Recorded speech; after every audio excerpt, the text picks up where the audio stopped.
Hello friends, आप लोग कैसे हैं? उम्मीद करते हैं आप लोग अच्छे होंगे।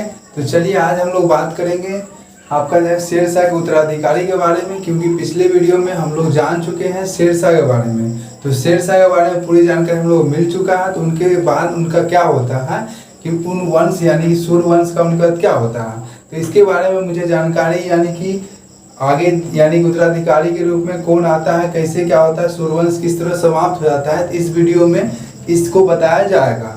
तो चलिए आते हैं शेरशाह के उत्तराधिकारी का बात करें तो शेरशाह के जो दो पुत्र थे, तो यहाँ पे देख सकते हैं आप लोग। तो पहला पुत्र का नाम आपका आदिल खां।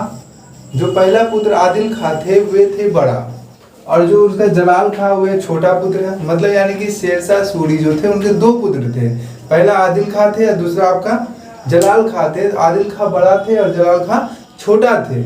लेकिन होता क्या है यहाँ पे कि उनके दो पुत्र होते हैं, लेकिन सूबेदार के हिसाब से मतलब वहाँ के जो सरदार थे उनका जो पसंद था, तो सबसे ज्यादा पसंद जो आपका जलाल खां को करते थे, इसीलिए जो है शासक जलाल खां को बना दिया गया। लेकिन इस बीच क्या होता है कि जलाल खां को शासक बना देता सूबेदार की पसंद के हिसाब से, क्योंकि सूबेदार सब उनको पसंद करते थे, तो जलाल खां को शासक बना दिया गया। तो यानी कि शासक भी बन गया वो जलाल खां। लेकिन यहाँ पे एक चीज हम लोग ये देखते हैं कि अब आदिल खां और यानी कि जलाल खां के बीच संघर्ष हो जाता है, और इस संघर्ष में क्या होता है कि आदिल खां को यानी कि हार हो जाती है और आदिल खां वहां से भाग जाते हैं। तो आदिल खां क्या हो गया, भाग गए। और जैसे ही आदिल खां वहां से भाग जाते हैं, तो उसके बाद क्या होता है, वास्तविक शासक बन जाते हैं। वास्तविक यानी कि जो शासक हैं वे जलाल खां वास्तविक शासक बन जाते हैं यहाँ पे। तो हम लोग देख चुके हैं दो भाई थे, दो भाई में जो छोटा भाई था सूबेदार उनको ज्यादा पसंद करते, इसलिए उसको दिया गया। दोनों में संघर्ष हुआ, लेकिन संघर्ष में आदिल खां जो थे वे हार जाते हैं और वहां से भाग जाते हैं। तो जलाल खां को अपने आप को सोचते हैं हम तो वास्तविक बन गए आप यहाँ पे शासक, तो होता है कि वास्तविक शासक बन गए। लेकिन इसी बीच क्या होता है, कई प्रकार के विद्रोह होने लगते हैं, और यानी कि अफगान विद्रोह होने लगते हैं। तो इस विद्रोह को यानी कि जो सरदारों का जो विद्रोह था, यानी कि उसको दबाने के लिए उन्होंने इतना भयानक कठोर यानी कि दबाने का प्रयास किया, और पूर्ण रूप से सफल भी रहा दबाने में।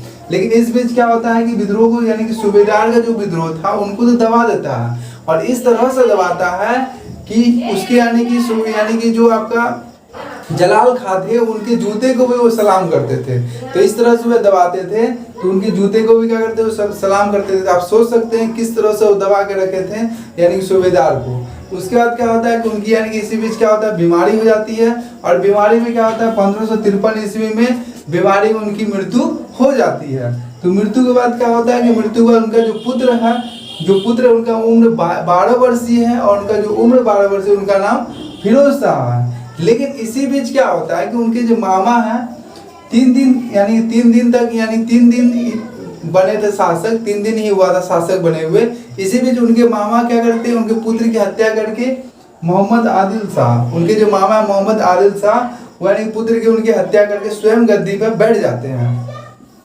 और आपको पता होना चाहिए हेमू जो थे वही यानी कि मोहम्मद आदिल शाह के यानी कि उसी के सूबेदार सरदार यानी कि जो थे उसी के थे, और वही अकबर से यानी कि पानीपत के द्वितीय युद्ध में युद्ध होता है। तो चलिए यहाँ तक समझते हैं। मोहम्मद आदिल शाह की हत्या करने के बाद गद्दी पे वो बैठ जाते हैं। उसके बाद देखते हैं कि यहाँ पे सूर्य साम्राज्य जो 5 भागों में विभाजित हो जाता है। जो भी साम्राज्य 5 भागों में विभाजित हो गया, या इतना हम लोग जानते हैं कि किसी भी साम्राज्य अगर विभाजित हो रहा है तो इसका मतलब ये हुआ कि उस साम्राज्य ज्यादा दिन तक नहीं टिक पाता है। उसी प्रकार से यहाँ भी देख सकते हैं सूर्य साम्राज्य को 5 भागों में विभाजित कर दिया गया। लेकिन यहाँ पे 2 शासक बहुत इंपॉर्टेंट हैं, उसके बारे में जानेंगे।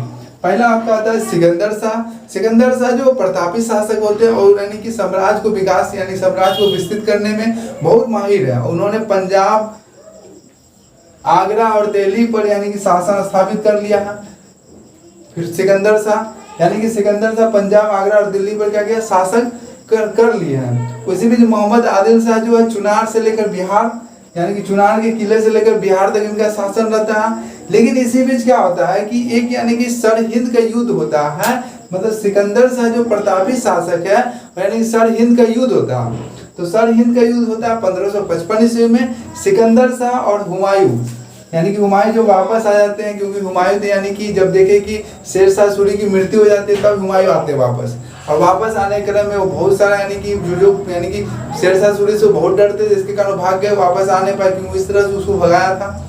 इसलिए वो यानी कि जब देखा उसका बेटा सब हो गया तब वो आते हैं। तो इसी में जब 1555 ईस्वी सिकंदर शाह, इसके बीच क्या होता है, पहले यहाँ भी आक्रमण करते हैं शेरशाह यानी कि जलाल खां पर, लेकिन ये आक्रमण को दबा देते हैं और वहां से हुमायूं को कोई चारा नहीं होता, वहां से वापस चल जाता है। लेकिन फिर आते हुए 1555 ईस्वी में सिकंदर शाह हुमायूं के बीच यानी कि भीषण युद्ध होता है। और इस युद्ध में क्या होता है, सिकंदर शाह की हार हो जाती है और हुमायूं जीत जाते हैं। हुमायूं पुनः यानी कि मुगल वंश की स्थापना कर देती है। इस तरह से हम अगले वीडियो में जानेंगे अकबर के बारे में, क्योंकि यानी कि यहाँ पे हुमायूं जो आके यानी कि किस तरह से मुगल वंश की स्थापना कर दी है, उनकी जब मृत्यु हो जाती है तो अकबर यानी कि जन्म लेते हैं।